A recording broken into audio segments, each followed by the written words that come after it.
I feel like this movie is either a prequel or takes place during the same time and in the same world as Batman Court of Owls.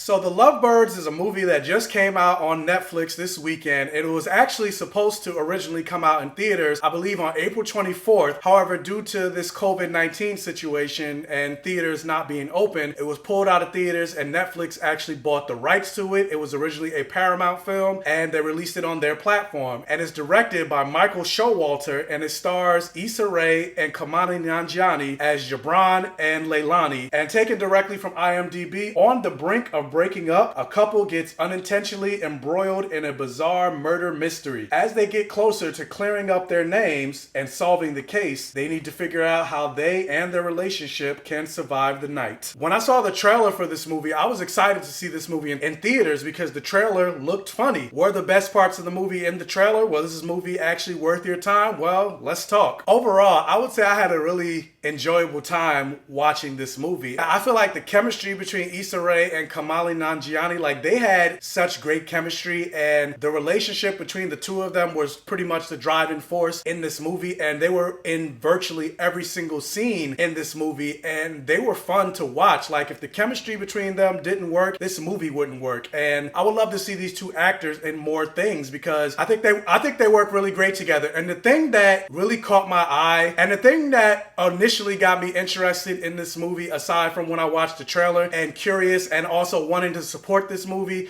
as a black person of color, I noticed immediately how you have a movie with a couple and you have Issa Rae, who's a black woman, and Kamali Nanjiani, who's a South Asian man. They are a couple. They're in love with each other. They have courtships and they kiss and they're romantic with each other. And that's something that you don't really see in movies that much. For the most part, if there's any type of interracial coupling in movies or TV shows or in books, it's always a person of color with somebody white. Very rarely do you see people of color loving each other. And so that's the thing that immediately caught my attention when I saw this movie. I was like, oh wait, you have an Indian man with a black woman? You don't really see that much or ever. And while watching this movie, it kind of made me sad a little bit, not for the movie itself, but it made me miss the theatrical experience because I enjoyed the movie so much and was laughing and smiling at some of the jokes, and just again, the chemistry between these two actors were great. It kind of made me think to myself, oh man, how awesome would it have been to be able to watch this movie on the big screen with other people around me and just to see their interaction with this movie and see if they find this movie as funny as I do with with a lot of the jokes that happen in this movie. Like it would have been a great experience to have that camaraderie to come together, especially considering this movie is a comedy. Like comedies work better on the big screen, especially when you're seeing them for the first time. Or like I think about a movie like Avengers Endgame, and spoilers for Avengers Endgame, but that moment where Captain America grabs and wields Thor's hammer,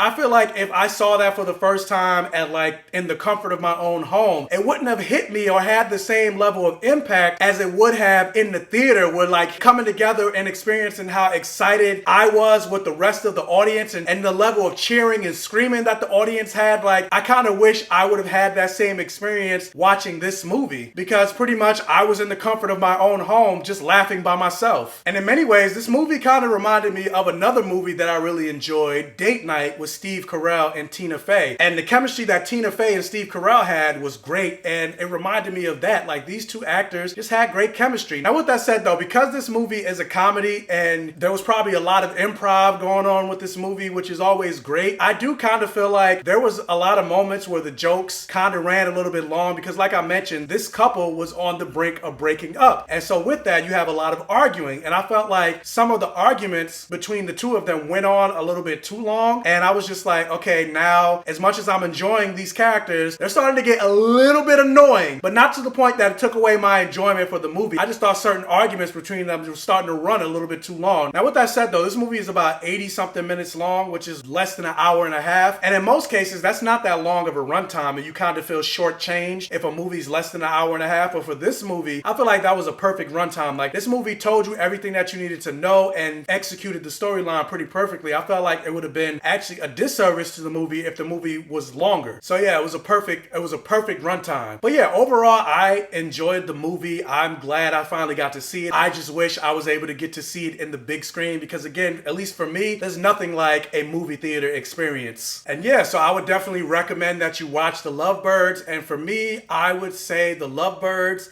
is a hit. So anyway, have you guys seen The LoveBirds? What did you think about it? Let me know down in the comment section below. Also, if you can, hit that thumbs up button and like this video to really help out the channel. And if this is one of your first time watching one of my videos, please check out the other videos on my channel. And if you like what you see, please subscribe for more and hit that bell notification button so you're alerted every single time I post a new video. And tell your friends, families, and neighbors about my channel to help me continue to grow. And as always, I'll catch you guys next time.